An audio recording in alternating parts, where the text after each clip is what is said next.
Teofimo Lopez defeats Arnold Barboza. Missed this one. Went back and watched some of the highlights. Apparently it was a nice little talent gap there. We kind of knew it was a talent gap, but it was very wide. I mean, Tio looked the sharpest on the card, probably. Sharp punching, good counter punching. Barboza, he did exactly what I figured that Barboza would do, and that's Barboza came right at him, and Tio was prepared. This was a great matchup for Teofimo Lopez. When you get a guy that closed the gap on Tio and pushes forward on Tio, that's what Tio does best. Tio performs best when a guy is pushing, coming at him. So that allowed him to look slick. That allowed him to catch and shoot, and he looked sharp. And the punching power ain't what it was at 35. I think we've got more than the sample size of him at 140 pounds, and he really ain't learned to put his punches together. I think if he gonna go to 47, he going to learn to throw with combinations. But he's a fantastic counter puncher.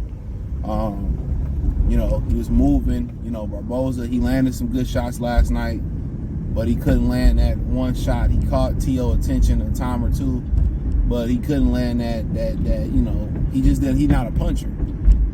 He closed that gap on Tio, and that's what Tio wanted. And Tio looked good. When you coming at Tio, no Diddy, no Harvey Weinstein, no Kanye, aka.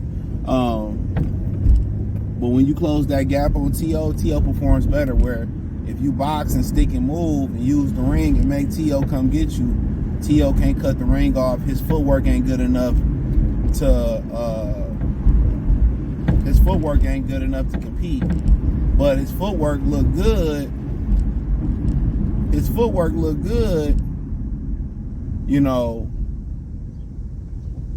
It looks superior when it comes to him on the back foot and somebody coming at him. And no Diddy, Harvey, I've seen no Kanye, all right. But and Barboza, he did what he did. He walked Tio down and played in the Tio hands, and Tio lit him up like a Christmas tree. That's exactly what happened. And I thought Barboza, I said in the comment section, he probably could switch it up a little bit. And of course, you're gonna try to close that gap on Tio and see if you can break him and test his chin and test his conditioning. But when Barboza was walking him down, Tio controlled the fight a lot better. Tio controlled the pace. Tio was accurate. So Barboza and them, and that's probably the best thing they could have done. Barboza should have pretty much try to box a little bit, use the ring, make Tio come towards him, and then try to set some traps. But that's probably not Tio game at all. So with that not being Tio, that's not being Tio game. Being Barboza game, this was a perfect matchup for Tio.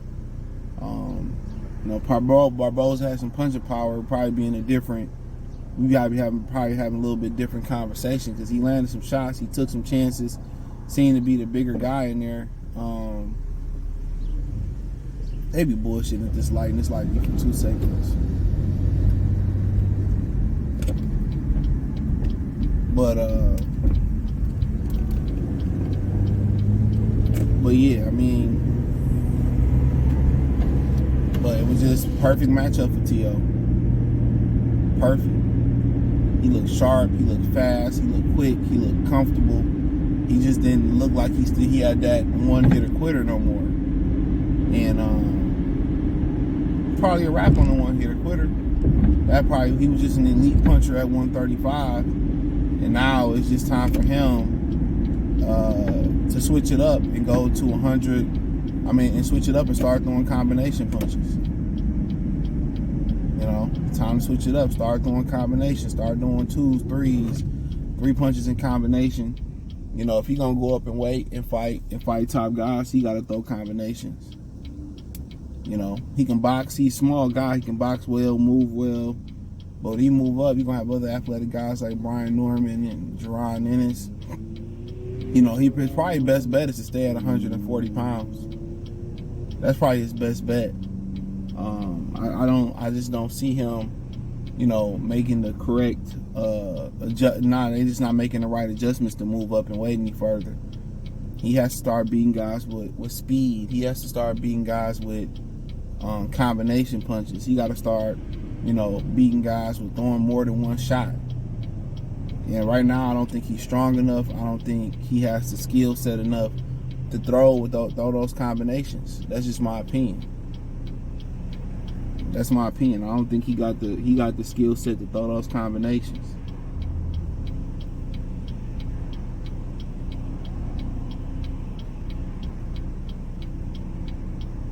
So that's just my opinion on it.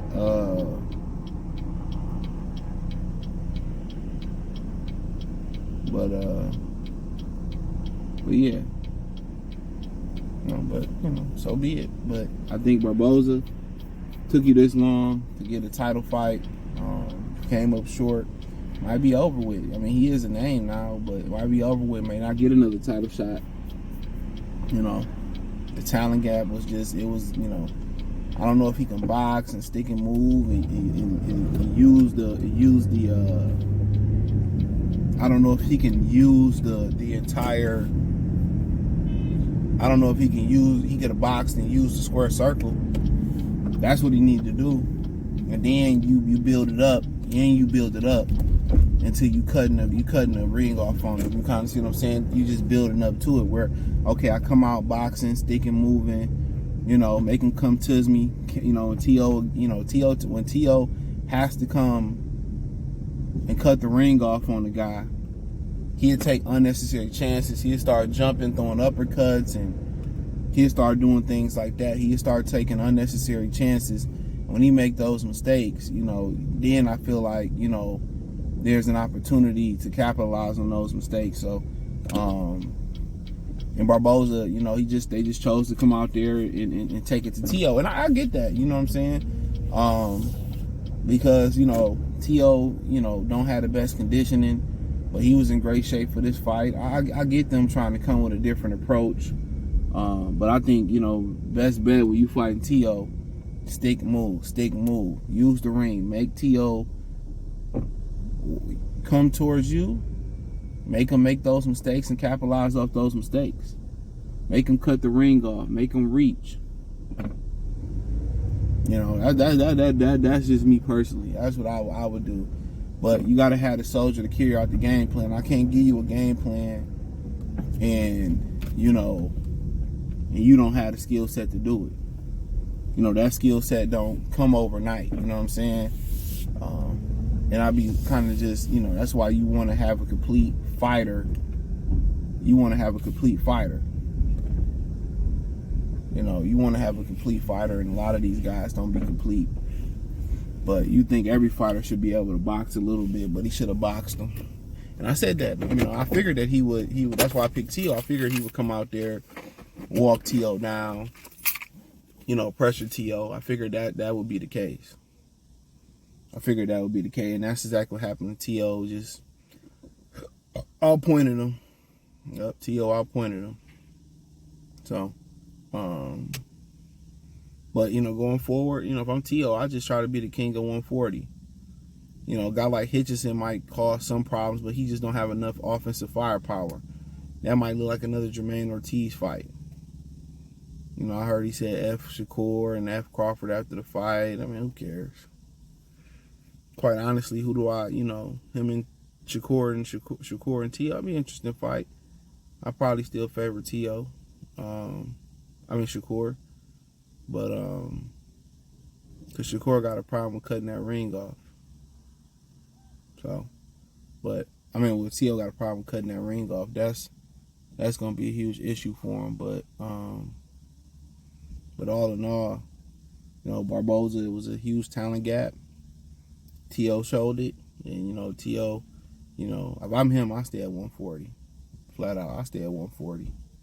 Yep, I stay at 140, thug it out. Try to be the best 140-pounder I can be right now. Because him going up to 47, I just don't think him and Boots, he don't have the skill set to get Boots. And if Boots walk him down, then he might have a chance. Because he don't stick and move. But the thing about Boots is, man, he can't hurt him with one shot, Boost gonna beat him to a pole. So I mean, obviously, you know, if you smart, you stay at 40. Y'all work on some things. You know, y'all working with a power deficit. Definitely probably gonna be working one at 47. You work on kind of like throwing 3 or 4. You know, throwing combination punches together. Work on just getting respect. You know, and then I would say, let Boots get all the belts, then go for Boots. At least, you know, it's worth it. You know, you're going up to, you know, 47 for undisputed, but you know, it is what it is. Thumbs up the video, share the video, subscribe to the channel. Subscribe button is the bell icon button. Hit all notifications, increase your chance of notifications. Hit the link in the description. You can find me everywhere. Peace.